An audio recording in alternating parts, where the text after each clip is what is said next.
Defence क्षेत्रात पुन्हा एकदा देशाने एक भरारी घेतलेली आहे आणि यासाठी जे आहे ते सातत्याने ज्यांनी प्रयत्न केले असे सावनेचे आमदार अशोक देशमुख आपल्यासोबत आहे। एकंदरीत बघितलं असेल तर डिफेन्स कॉरिडॉर आता बनणार आणि यासाठी भूसंपादनाच्या उच्च विभागाच्या ज्या समिती आहेत त्यांनी सुद्धा यासाठी जी आहे ते मंजुरी दिलेली आहे। अनेक वर्षापासून आपण या संपूर्ण याच्यात प्रयत्न करत होता, काय सांगाल?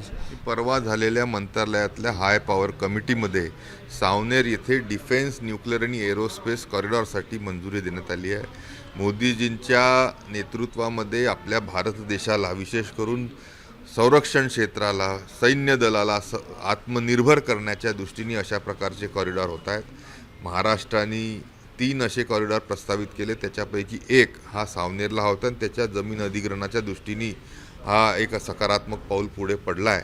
नक्कीच नागपुरात राफेल असेल, फॅल्कन असेल ह्याची निर्मिती होते आणि ह्या डिफेन्स न्यूक्लिअर एरोस्पेस कॉरिडॉरच्या माध्यमातून एक नवीन उभारी या सेक्टरमध्ये आल्याशिवाय राहणार नाही।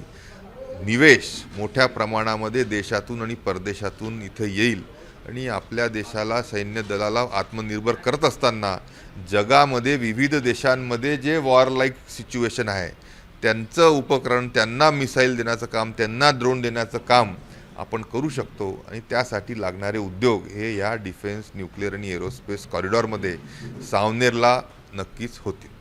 एकूणच जर बघितलं तर एक मोठा प्रकल्प असणार आहे। विदर्भातले अनेक तरुणांना एका अर्थानं रोजगार मिळणार आहे। किती तरुणांना या संपूर्ण संदर्भात रोजगार मिळणार आहे? हे तुम्ही 6000 एकर म्हणून त्याच्या मागचा जो स्केल आहे ते तुम्ही समजू शकता आणि सरतशेवटी काय एकदमच सगळे उद्योग येतील अशातलं काही कारण समजण्याचं कारण नाही, पण टप्प्याटप्प्याने आणि विशेष करून नागपूर हे संरक्षण क्षेत्रासाठी मध्यवर्ती असल्यामुळे आणि सगळ्या आपल्या बॉर्डर्सपासून लांब असल्यामुळे सुरक्षित आहेत।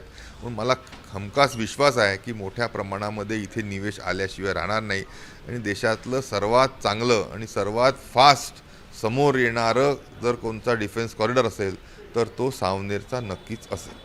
हे होते आपल्यासोबत आशिष देशमुख। कॅमेरामॅन मंगेश मोहित्यासोबत तेजस मोतुरे, जय महाराष्ट्र न्यूज, नागपूर।